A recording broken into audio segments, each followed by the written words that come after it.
Bash league के इस season के मैच नंबर 36 में जहां पर मेलबर्न रेनेगेड्स और पर्थ स्कॉर्चर्स की टीमें एक दूसरे के खिलाफ खेलने उतरेंगी डॉकलैंड स्टेडियम मेलबर्न के उस मैदान पर जिस पर छत भी बंद हो जाती है। आपको पता होगा किसी भी तरीके का वेदर हो मैच आपको पूरा होता दिखाई पड़ेगा। तो वेदर से तो यहाँ पर यह मैच सेफ है और यहाँ पर मैंने वेदर का नाम शुरू में ही इसलिए भी लिया चूंकि अभी फिलहाल जो वेदर फोरकास्ट है मेलबर्न के अंदर वहां पर बारिश की संभावना है इस मैच की स्टार्टिंग टाइम पर रहेगी, जो कि निश्चित तौर पर भारत में तो 1:45 पर 15 जनवरी को स्टार्ट होगी, लेकिन वहां की लोकल टाइम के हिसाब से शाम को 7:15 पर होगी। और ये दोनों टीमें अपना इस सीजन का जब 9वां मुकाबला एक दूसरे के खिलाफ खेलने उतरेंगी। 8-8 मुकाबले ये दोनों टीमें खेल चुके हैं सीजन के अंदर। जहां पर मेलबर्न की बात कर लें तो ये टीम की हालत थोड़ी खराब है, 3 मुकाबले जीती है, 8 में से 5 मुकाबले हार गई है। पिछले दोनों मैचेस भी ये टीम बैक टू बैक हारी है। जबकि वहीं पर पर्थ स्कॉर्चर्स की बात करें तो इनकी कंडीशन थोड़ी सी बिल्कुल इनके उल्टा और डिफरेंस है। यहां पर बात करें तो 8 मुकाबले खेल करके ये टीम 5 मैचेस जीत करके 3 मुकाबले हारी है। लेकिन इसमें एक और फैक्ट जो आता है कि इन दोनों टीमों ने जो टोटल मैचेस खेले आपस में भी 1 मुकाबला ऑलरेडी खेल रखा है, लेकिन वहां पर मेलबर्न रेनेगेड्स की टीम ने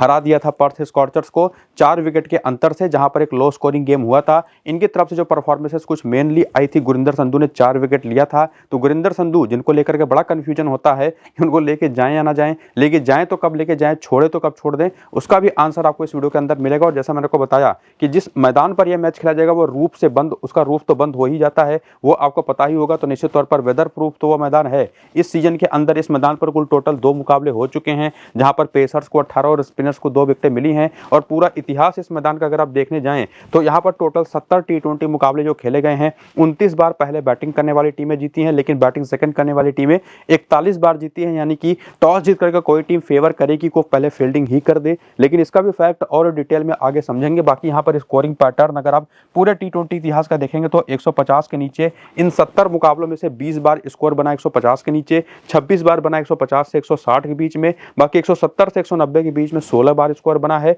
और केवल 190 के ऊपर 8 बार, 70 मैचेस में केवल 8 बार 190 का स्कोर बना है। और निश्चित तौर पर इवन 16 बार यहां पर 170 से 190 का स्कोर जो बना है, ये काफी हद तक क्लियर करता है कि बहुत हाई स्कोरिंग गेम्स यहां पर जनरली देखने को नहीं मिलती। और जो इतिहास आपने देखा जहां पर एवरेज स्कोर 170 का होता है इस मैदान पर, 222 हाईएस्ट स्कोर है, 57 पर ऑल आउट भी यहां पर टीम हो चुकी है। ये तो पूरा ओवरऑल था। लेकिन निश्चित तौर पर अगर आप इस सीजन की बात कर लें केवल, तो 2 मुकाबले इस सीजन में भी यहां पर खेले जा चुके हैं। और इन दोनों मैचेस में जहां पर पहले मुकाबले में मेलबर्न रेनेगेड्स के 164 के स्कोर को सिडनी सिक्सर्स ने चेज करके 168 रन बना करके 4 विकेट पर 6 विकेट से मैच को जीत लिया। वहीं पर सेकंड मैच के अंदर भी 166 का स्कोर जो मेलबर्न रेनेगेड्स ने बनाया था उसको मेलबर्न स्टार्स ने चेज करके 8 विकेट से जीत लिया, बड़े बड़े अंतरों से और बड़ी आसानी से। इसका एक सबसे बड़ा जो रीजन होता है कि इस मैदान पर एक तो जो पिच होती है वो ड्रॉप इन पिच है, रूफ तो क्लोज हो जाती है, वो अलग बात है, उससे कोई दिक्कत है नहीं, तो बारिश तो आएगी नहीं, तो चाहे जैसा भी वेदर हो मैच तो होगा। लेकिन अंडर द लाइट्स जैसे जैसे मैच आगे बढ़ता है थोड़ी सी नमी जो पिच के ऊपर आती है यहाँ के ड्रॉप इन पिच पर,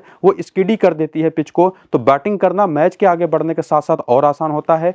आपको मैंने पीछे बताया इतिहास में 70 में से 42 बार बैटिंग सेकंड करने वाली टीम जीती है। पिछले 11 में से देखेंगे तो 9 बार बैटिंग सेकंड करने वाली टीमें जीती हैं। और इस सीजन में भी दोनों मैचेस बैटिंग सेकंड करने वाली टीमें जीती हैं, जहां पर पहले वाले मैच में 9 विकेटें पेस को मिली, सेकंड इनिंग में अगर आप देखें तो 3 विकेटें पेस को मिली। स्पिन को दोनों इनिंग्स में मिला करके केवल 1 विकेट मिला। वहीं पर सेकंड मैच में भी देखेंगे तो पेसर्स का ही डोमिनेशन रहा, स्पिनर्स का कुछ खास रोल होता है नहीं यहाँ पर। बाकी ओवरऑल इन दोनों मैचेस में क्या डेटा रहा, 18 विकेट पेस को, 2 विकेट स्पिन को, आपको मैं पीछे बता चुका हूं। तो निश्चित तौर पर और पावर प्ले में भी देखेंगे ना तो पहले इनिंग का पावर प्ले थोड़ा मुश्किल होता है, सेकंड इनिंग का पावर प्ले इजी हो जाता है बैटर्स के लिए रन बनाने को लेकर के। तो निश्चित तौर पर क्लियर कट एक इंडिकेशन आपको मिल गया कि किस टीम को फेवर हमको करना होगा। टॉस के बाद कौन सी टीम को ज़्यादा फेवरेट यहाँ पर रहेगी, टॉस के बाद पता चल ही जाएगा निश्चित तौर पर। तो जो भी टॉस के बाद के अपडेट्स होंगे, पिच रिपोर्ट अगर मिलेगा तो वो वेदर के बारे में कोई इन्फॉर्मेशन मिलेगी जिसका कोई खास यूज है नहीं, तो सब कुछ आपको मैं अपने टेलीग्राम और व्हाट्सअप चैनल पर बताने वाला हूँ। तो दोनों को जाकर के ज्वाइन करिए। लिंक आपको इसी वीडियो के डिस्क्रिप्शन में और कमेंट बॉक्स में पिन किया हुआ कमेंट है नीचे देखने को मिल जाएगा, जहाँ पर आपको मेरी फाइनल टीम भी मिलेगी। फिलहाल आगे बढ़ते हुए मेलबर्न रेनेगेड्स का प्लेइंग 11 और बैटिंग ऑर्डर जो पिछले मैच में खेला था अगर आप वो देख लें तो वो आपके सामने है, जहाँ पर बैटिंग ऑर्डर में जोस ब्राउन और टीम साइफर्ट ओपन करते हैं, फ्रेजर मैकगर्क नंबर 3 पर, रिजवान नंबर 4 पर। इन दोनों का बैटिंग ऑर्डर ऊपर नीचे होता रहता है। बाकी Caleb Joel, Hasan Khan, Will Sutherland और बाकी ये 4 बॉलर, जिसमें किसकी क्या इंपॉर्टेंस है वो भी हम देखेंगे। उसके पहले आप बेंच के जो बाकी नाम है वो भी देख लीजिए। और जो बॉलिंग हुई पिछले मैच में उसको देखें तो बेरेनडॉर्फ ने टोटल 3 ओवर करे। इस सीजन में इनका फॉर्म अच्छा चला नहीं है, जनरली पावर प्ले में ही बॉलिंग कर रहे हैं। वरना गुरिंदर संधू के देखें तो 2 ओवर पावर प्ले में तो किए, 2 ओवर मिडिल में कर दिए, जो कि उसके बाद जरूरत भी नहीं पड़ी। पिछले मैच अभी ये 4 विकेट लेके आ रहे हैं, बहुत ही जबरदस्त फॉर्म में है ये फिलहाल। फिलहाल विल सदरलैंड ने 3 ओवर करे, Hasan Khan 2 over, 1 over Samuel Elliott, यानी कि सैम एलियट खेलते भी हैं तो ज़्यादा बॉलिंग करते नहीं। एडम जंपा खेलेंगे तो निश्चित तौर पर 3 से 4 ओवर की पूरी बॉलिंग करेंगे। इसके बाद आकर के अगर आप चाहें मेलबर्न रेनेगेड्स के प्लेयर का करियर जानना कि क्या एक्सपीरियंस वो लेकर के आते हैं, जैसे फॉर एग्जांपल आपको मैंने क्या बताया कि सैम एलियट करते हैं बॉलिंग तो जनरली 1 आध ओवर की ही करते हैं, और अभी तक T20 इतिहास भी अगर आप इनका देखें एक्सपीरियंस तो बहुत ही मिनिमल है, 4 ही मैचेस खेले और 1 भी विकेट नहीं है। और उसके साथ साथ बाकी किसी प्लेयर के बारे में भी अगर आप जाना चाहें, कैलम स्टो हो गए 7 मैच 12 विकेटें, ब्रेंडन डॉगेट अगर स्क्वाड में शामिल होते हैं तो उनके आंकड़े, या कोई भी प्लेयर हो चाहे वो बैटर हो चाहे बॉलर हो, उसका पूरा T20 का करियर वो इनिंग के बेसिस पर भी कैसा चला है वो भी आप यहाँ पर देख करके समझ सकते हो, उसका क्या एक्सपीरियंस वो लेकर के आता है। इसके बाद इस सीजन में आपको मैं ऑलरेडी बता चुका हूँ ये टीम 8 मैचेस खेल चुकी है, मेलबर्न रेनेगेड्स की टीम 3 ही जीती है 5 हारी है, तो निश्चित तौर पर प्लेयर्स की परफॉर्मेंस भी काफी ऊपर नीचे रही होगी। और वही रीसेंट फॉर्म में अगर आप यहाँ पर देखने के लिए आए तो आपको पता चल जाएगा कि कौन कैसे फॉर्म में है। जैसे फॉर एग्जाम्पल जोश ब्राउन जो इनके ओपनर हैं, one of the top most form में बैटर हैं, 35 80 22 84 43 26 0 15, ये इनका इस सीजन का स्कोरिंग पैटर्न रहा है। जैसे जैसे सीजन आगे बढ़ा है जबरदस्त तरीके के फॉर्म में आए हैं तो एक सेफेस्ट ऑप्शन बन जाते हैं टीम में ले जाने के लिए। वहीं पर साइफर्ट की बात कर लें तो शुरुआत तो अच्छी इन्होंने करी थी टूर्नामेंट की, सेंचुरी और फिर 34 रन से, लेकिन फिर इनका फॉर्म डिप कर गया, फिर पिछले मैच में 29 रन बना। ये थोड़ा एक हाई रिस्की प्लेयर होते हैं, शॉट्स लगातार खेलते हैं। मैं इनको सजेस्ट करूंगा कि अगर सेकंड इनिंग की बैटिंग है तो आप इनको जरूर वहां पर पिक करिए, पहली इनिंग की बैटिंग में थोड़ी दिक्कतें इनको रहेंगी। इसके बाद जैक फ्रेजर मैकगर्क, ये तो बेसिकली फ्लूक ही साबित हुए, इनका पूरा T20 करियर ही देखें अगर बेसिकली अगर एकदम फ्लैट बैटिंग ट्रैक मिल गई तो बात अलग है। जैसे दिल्ली के अरुण जेटली स्टेडियम में इन्होंने बहुत रन बनाए हैं, लेकिन उसके अलावा इस पूरे सीजन में अगर आप देखें ना कहीं पर रन अगर बनाए भी हैं जहां पर एक 38 का हाईएस्ट स्कोर दिखाई पड़ेगा तो बल्ले सर इनके जल्दी आसानी से आए नहीं है। बाकी रिजवान के साथ भी वही दिक्कत रही है, 26 21 21 41 100 के आसपास का स्ट्राइक रेट रहता है। इनको तो पिछले मैच में रिटायर हेड भी करा लिया था कप्तान ने। कैलेब जेवेल भी कुछ खास नहीं कर पाए, शुरुआत हालांकि इनकी भी अच्छी रही थी बीच में। और उसके बाद हसन खान की बात करें तो ये जैसे जैसे टूर्नामेंट आगे बढ़ा है एक ऐसे प्लेयर बन चुके हैं जो आपकी टीम में आने लायक और सेफेस्ट ऑप्शन बन जाते हैं। पिछले मैच में 46 रन कोई विकेट नहीं, 23 run 1 wicket, 1 run 2 wicket, 11 run 1 wicket, 39 run कोई विकेट नहीं, 4 रन 1 विकेट, यानी कितने रन तो बना ही देते हैं या विकेट ले लेते हैं, एक सेफेस्ट ऑप्शन स्मॉल लीग के बन जाते हैं। बाकी विल सदरलैंड का फॉर्म थोड़ा सा कंसर्निंग रहा है, पिछले 2 मैच में बिल्कुल नहीं चले। हालांकि एक ऐसे प्लेयर हैं जो कि निश्चित तौर पर स्मॉल लीग में मिस नहीं किए जा सकते, जो कि निश्चित तौर पर बैटिंग और बॉलिंग दोनों का इनका रोल होता है। सैम एलियट के बारे में ऑलरेडी आपको बता चुका हूं, कुछ खास रोल इनका होता नहीं। गुरिंदर संधू, अब इनकी बात करें तो इस सीजन में अगर आप देखें तो 3 बार ये 4-4 विकेट ले चुके हैं इस सीजन में, और 8 मैचेस जो उन्होंने खेले उसमें से 3 बार तो 4 विकेट लिया ही है, 2 बार 2-2 विकेट लिए हैं, 2 बार 1-1 विकेट लिया, केवल 1 बार विकेटलेस गए हैं। और इन 3 बार 4-4 विकेटों वाले हॉल में 1 बार इन्होंने पर्थ स्कॉटर्स के ही खिलाफ लिया था और उसी की वजह से इनकी टीम जीती थी।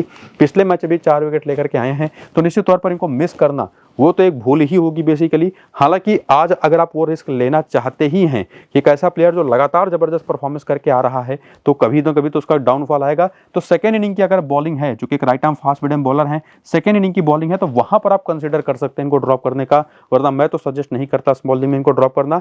सेकंड इनिंग की बॉलिंग है तो वहां पर आप इनको ड्रॉप करिए और निश्चित तौर पर कोई भी एक एक्स्ट्रा बैटर या बॉलर ऐड कर लीजिए अपनी टीम में, जिसको भी आप चाहें, क्योंकि रिस्क ही ले रहे हैं तो रिस्क लीजिए अच्छे से। और उसके बाद एडम जंपा तो अगर प्लेइंग ग्राउंड में खेलते हैं तो इनको आप ड्रॉप कर ही नहीं सकते बेसिकली। अभी तक इस सीजन में 5 मैचेस खेल करके 8 विकेट ये ले चुके हैं। बेरेंडॉर्फ बहुत ही बुरे फॉर्म से गुजरे हैं फिलहाल पूरे सीजन में, शुरुआत तो अच्छी करी थी 2 मैच में 4 विकेटों के साथ, लेकिन अगले 5 मैच केवल 1 विकेट है। ये एक ट्रम्प आज के इस मैच पर रहेंगे, स्पेसिफिकली अगर पहली इनिंग की बॉलिंग होती है तो वहां पर आप इनको जरूर ट्राई करिएगा। तो इस तरह से कुछ सेफेस्ट ऑप्शन आपको मैंने बता दिए, कुछ ऐसे कंडीशनल ऑप्शन कहां पर आप रिस्क ले सकते हैं, कहां पर किस ट्रम्प ऑप्शन को लेकर के जाना है वो समझा दिया। मोहम्मद रिजवान भी उसमें एक ऑप्शन होंगे जो कि सेफेस्ट बैटिंग ऑप्शन हो सकते हैं, हालांकि रन उनसे बन नहीं रहे, लेकिन निश्चित तौर पर थोड़ी बहुत तो लास्ट शर्म होगी, आज हो सकता है रन बना ही दे। फिलहाल आगे बढ़ते हुए हेड टू हेड के आंकड़े देखो तो यहाँ पर भी देखेंगे ना कि जोश ब्राउन के 6 मैच 140 रन है जब खेलते हैं पर्थ स्कॉटर्स के खिलाफ, बहुत अच्छा आंकड़ा है नहीं। इवन साइफर्ट के आंकड़े भी खराब हैं। फ्रेजर मैकगर्क तो 7 मैच केवल 48 रन है, 1 मैच में 21 रन है रिजवान के इसी सीजन में। कैलेब जेवेल के 8 मैच 127 रन है, 15 का एवरेज है। बाकी हसन खान 1 मैच में 2 विकेट ले चुके हैं, इसी सीजन में परफॉर्मेंस आई थी। सदरलैंड के 10 मैच में 10 विकेट 173 रन भी हैं, 12 मैच में 13 विकेट गुरिंदर संधू के, जंपा के 15 मैच पर 17 विकेट, ब्रेंडन डॉकेट अगर बाई चांस खेलते तो 8 मैच में 13 विकेटें। और उसके बाद आकर के वेन्यू का डेटा कि अपने इस होम ग्राउंड पर ये प्लेयर्स कैसा खेलते हैं, तो यहां पर निश्चित तौर पर जोश ब्राउन काफी अपर हैंड लेकर के जाते हैं। साइफर्ट यहां पर कभी चले नहीं। फ्रेजर मैकगर्क के आंकड़े यहां पर ठीक ठाक सही है, 20 में 526 रन, 26 का एवरेज। सेकंड इनिंग में देखिए 33 का एवरेज है, तो ये एक रिस्क लेने लायक ऑप्शन है जरूर निश्चित तौर पर। सेकंड इनिंग की बैटिंग वो चीज आपको मैं पिच रिपोर्ट में बता भी चुका हूं ना कि सेकेंड इनिंग में बैटिंग यहाँ पर थोड़ी आसान होती है। ओस तो नहीं कहेंगे उसको, लेकिन निश्चित तौर पर टेम्परेचर की गिरने की वजह से थोड़ी सी नमी जो पिच पर आती है उसकी वजह से पिच थोड़ी सी स्किडी हो जाती है, बल्ले पर गेंद आसानी से आती है। तो वहाँ पर आप इनको जरूर रिस्क लेकर के ट्राई कर सकते हैं। बाकी तो जो ऑप्शंस आपको ने समझाए थे पीछे वो सारे हैं ही। बाकी नंबर्स आप सभी प्लेयर्स के देखेंगे तो संधू यहाँ पर बहुत अच्छा करते हैं, यहाँ पर जंपा के आंकड़े खतरनाक हैं। बेरेंडॉफ के 13 मैच में 19 विकेट हैं, यहाँ पर जबरदस्त परफॉर्मेंस देते हैं। और ऑलरेडी बेरेंडॉफ का समझा चुका हूँ, पहली इनिंग की बॉलिंग में ट्राई करिएगा और बाकी आपको ज़्यादा रिस्क लेने की बेरेंडॉफ के साथ जरूरत है नहीं। पहली इनिंग की बॉलिंग के लिए एक अच्छे ऑप्शन होंगे। उसके बाद आकर के प्लेयर बैटल देखें तो जोस ब्राउन सामने की टीम में जो बॉलर चाहे वो जाहिर रिचर्डसन हो, जिनकी 6 गेंद पर 16 रन बना करके आउट कभी नहीं हुए, कूपर कॉनोली पर भी कभी आउट नहीं हुए, लेकिन डेविड पेन ने इनको 2 बार आउट किया सस्ते में 11 गेंद पर 14 रन देकर के। अगर पहली इनिंग की बैटिंग रेनेगेट्स की है, डेविड पेन सामने की टीम में है, तो वहां पर आप रिस्क ले सकते हैं इनको ड्रॉप करने का। बाकी टीम साइफर्ट कूपर कॉनोली और डेविड पेन को फेस किया, लेकिन पेन ने इनको आउट किया एक बार सस्ते में। बाकी जेक फ्रेजर मैकगर्क, जाहिर रिचर्डसन, कूपर कॉनोली और डेविड पेन को फेस इन्होंने किया है, आउट हुए हैं जाहिर रिचर्डसन पर एक बार सस्ते में दूसरी ही गेंद पर। और उसके बाद आगे बढ़ते हुए रिजवान, कैलेब जेवल और हसन खान के भी आंकड़े आप देखना चाहें तो देख सकते हैं, जिसमें निश्चित तौर पर डेविड पेन आपको नाम बार बार देखने को मिलेगा। हालांकि रिजवान को आउट कर नहीं पाए हैं, कूपर कॉनोली ने रिजवान को आउट कर रखा है और रिजवान की दिक्कतें रही हैं लेफ्ट आर्म ऑर्थोडॉक्स और लेग स्पिन बॉलिंग पर। इसके बाद ये तो हमने देख लिया कि मेलबर्न रेनेगेट्स की टीम किस इनिंग की बैटिंग अगर करेगी तो उसके कौन से बैटर या बॉलर सेफ होंगे, सेकेंड इनिंग में कैसी वो टीम साबित हो सकती है, कौन से प्लेयर आपको पिक करने हैं, सब कुछ देख लिया। ठीक ठाक सी टीम दिखाई पड़ती है। लेकिन जब पर्थ स्कॉचर्स की तरफ आते हैं ना तो फायर ब्रांड टीम दिखाई पड़ेगी। फिन एलन है, मिचेल मार्श है, कूपर कॉनोली है, जोस इंग्लिश है, एरन हार्डी है, एस्टन टर्नर है, लॉरी इवांस। आप किसको ड्रॉप करोगे? उसके बाद Jhye Richardson, David Payne, Mahli Beardman, Luke Holt तो पिछले मैच में शामिल किए ही गए थे। लेग स्पिनर एक्चुअली वहां पर राइट आर्म ऑफ स्पिन लिख दिया मैंने गलती से। बाकी यहाँ पर इनका जो बेंच है वो भी काफी तगड़ा है। और उसके बाद जो बॉलिंग पिछले मैच में थी जिसमें ल्यूक होल्ट से केवल 2 ही ओवर कराए गए थे, महली बियर्डमैन ने पूरे 4 ओवर लगातार कर रहे हैं, पूरे 4 ओवर, और बहुत ही हाईली रेटेड ये बॉलर हैं। हालांकि ज्यादा लोग इनको पिक करेंगे नहीं, पावर प्ले में थोड़ी बॉलिंग कम करते हैं, डेथ में 2 ओवर के आसपास करते हैं। और उसके बाद एरन हार्डी, डेविड पेन, जाहिर रिचर्डसन और कूपर कॉनोली, ये तो मेन बॉलिंग ऑप्शन है ही बेसिकली इस टीम के। और कौन कौन से ओवर में करते दिखाई पड़े थे बॉलिंग वो आपने डेटा देख लिया। बाकी करियर का डेटा भी देखना चाहिए तो देख लीजिए। और उसके बाद आकर के आगे रीसेंट फॉर्म, 8 मुकाबले खेल करके 5 मुकाबले ये टीम जीती है, तो निश्चित तौर पर प्लेयर्स की भी परफॉर्मेंस उसी हिसाब से बेहतर होगी। फिन एलन हालांकि उतना बेहतर कर नहीं पाए हैं, बीच बीच में अच्छी पारियां इनकी आई हैं, लगातार कंसिस्टेंसी की कमी इनके साथ आपको देखने को मिलेगी। उसी तरीके के प्लेयर हैं, फ्लैशी प्लेयर हैं, शॉट्स खेलेंगे, लगी तो लगी, वरना ये चल देंगे अपना मैदान से बाहर। बाकी मिचेल मार्श निश्चित तौर पर फॉर्म में वापस आ चुके हैं, 88, 37, 27, 102 कमाल की पारियां पिछले 4 मैचेस में इन्होंने खेली, तो एक सेफेस्ट ऑप्शन बन जाते हैं। और इसी में कूपर कॉनोली, एरन हार्डी और नीचे आते चले जाएं तो डेविड पेन के बारे में आपको मैंने प्लेयर बैटल में भी पीछे समझाया था, जिनके इस सीजन में भी देखें तो 2 मैच में 4 विकेट हैं। इसके पहले IL T20 में बहुत बढ़िया बॉलिंग करके आए हैं। तो ये कुछ बिना ज़्यादा डेटा देखे 4 तो सेफेस्ट ऑप्शन इस टीम की तरफ से वैसे ही निकल जाते हैं। बाकी फिन एलन सेकंड इनिंग की बैटिंग के लिए इनको मैं हाईली सजेस्ट करूंगा। जोस इंग्लिश निश्चित तौर पर किसी भी इनिंग की बैटिंग में बेस्ट ऑप्शन होंगे, 2 मैच में बढ़िया ठीक ठाक पारियां खेल चुके हैं। इसके बाद एस्टन टर्नर कप्तान, हालांकि अब चूंकि बैटिंग ऑर्डर थोड़ा सा इनका नीचे हो जाएगा इस वजह से उतने यूजफुल है नहीं, लेकिन एक ट्रम्प ऑप्शन के तौर पर आप इनको जरूर ट्राई कर सकते हैं। स्पेसिफिकली अगर पहली इनिंग की बैटिंग होती है तो इस सीजन में काफी बढ़िया फॉर्म में रहे। और अगर आप इनका देखें पूरा का पूरा ना तो 8 मैचेस जो खेले हैं 8 में बैटिंग आई है, लेकिन 4 बार तो नॉट आउट लौटे हैं, 1 बार 99 रन बाद की भी पारी खेली है और बॉलिंग करते हुए विकेटें भी निकाल रहे हैं। तो बहुत ही बढ़िया ऑप्शन होंगे एक ट्रम्प प्लेयर के तौर पर। बाकी जाहिर रिचर्डसन 3 मैच पर 3 विकेट ले चुके हैं, हाईली रेटेड बॉलर हैं, निश्चित तौर पर पहली इनिंग की बॉलिंग के लिए एक बेस्ट ऑप्शन होंगे। और महली बियर्डमैन का आपको ने कहा था कि 2 और डेथ के राउंड करते हैं, पिछले मैच भी 2 विकेट लेकर के आए हैं, तो ये भी डेथ ओवर के और पहली इनिंग की खास करके बॉलिंग के लिए बेस्ट ऑप्शन होंगे। तो इस टीम की तरफ से भी ना 4 तो सेफेस्ट ऑप्शन आपको मिल ही जाते हैं, जिसमें जोस इंग्लिश को भी इंक्लूड कर दीजिए तो 5 हो जाते हैं। बाकी निश्चित तौर पर कुछ कंडीशनल ऑप्शंस हैं, उनको आप पिक कर सकते हैं, लेकिन थोड़ा सा और समझने के लिए, हेल्प लेने के लिए आगे हेड टू हेड के आंकड़े अगर आप देखें तो फिन एलन के 3 मैचों 27 रन है मेलबर्न रेनेगेट्स के खिलाफ, लेकिन मिचेल मार्श का 33 का बैटिंग एवरेज है, कूपर कॉनोली नहीं चले लेकिन जोस इंग्लिश का 30 का एवरेज है, एरन हार्डी के 7 मैच में 43 का एवरेज है, 3 विकेट हैं, बढ़िया कप्तान के ऑप्शन होंगे। बाकी टर्नर भी बहुत ही ठीक ठाक से नंबर हैं, लॉरी इवांस उतना नहीं कर पाए, जाहिर रिचर्डसन के 10 मैच 12 विकेट हैं, 3 मैच 5 विकेट यहाँ पर डेविड पेन के हैं, महली बियर्डमैन 1 मैच पर नहीं चले। और उसके बाद वेन्यू के नंबर आती है तो उसका भी डेटा आपके सामने है, पूरा का पूरा आप देख सकते हैं। लॉरी इवांस यहाँ पर काफी अच्छा खेले हैं, जाहिर रिचर्डसन के आंकड़े, डेविड पेन के आंकड़े यहाँ पर बहुत ही धमाकेदार हैं।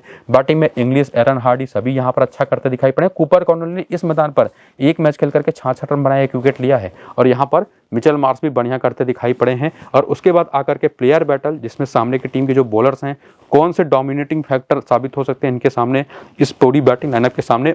तो फिन एलन सदरलैंड की 4 गेंदें खेल करके 4 रन बना करके एक बार आउट हुए हैं, संधू पर एक बार सस्ते में आउट हुए हैं, और उसके बाद मिचेल मार्श विल सदरलैंड पर एक बार आउट हुए हैं लेकिन ठीक ठाक रन बना करके। बाकी जंपा पर इनको दिक्कतें रही हैं, 14 रन बना करके 2 बार आउट हुए हैं। कूपर कॉनोली सदरलैंड ने इनको एक बार सस्ते में आउट किया, एक बार जंपा ने आउट कर रखा है, हालांकि ठीक ठाक रन फिर भी इन्होंने बनाए उन दोनों पर। और उसके बाद चाहे वो जोश इंग्लिश हो, एरन हार्डी हो, चाहे एस्टन टर्नर हो, किसी का भी नाम आप देखिए, कोई एक बॉलर आपको कॉमनली दिखाई पड़ेगा ना, तो गुरिंदर संधू तो निश्चित तौर पर एक टॉप नॉच ऑप्शन होंगे जंपा के साथ, जिनको आप टीम में लेके जा सकते हैं। और निश्चित तौर पर सेकंड इनिंग की बॉलिंग में आप थोड़ा सा वो रिस्क ले सकते हैं कि ड्रॉप करें। मैं सजेस्ट नहीं करूंगा, सेकंड इनिंग की बॉलिंग में आपको ड्रॉप करना है तो बेरेंडॉफ को मत लीजिएगा, रिस्क लीजिएगा तो बेरेंडॉफ को पहले इनिंग की बॉलिंग में ले लीजिएगा। तो ये कुछ यहाँ से इनसाइट्स थी हमको जो लेनी थी। ओवरऑल तो निश्चित तौर पर आपको क्लियर कट समझ में आ ही रहा होगा कि पर्थ स्कॉर्चर्स की टीम ही फेवरेट है।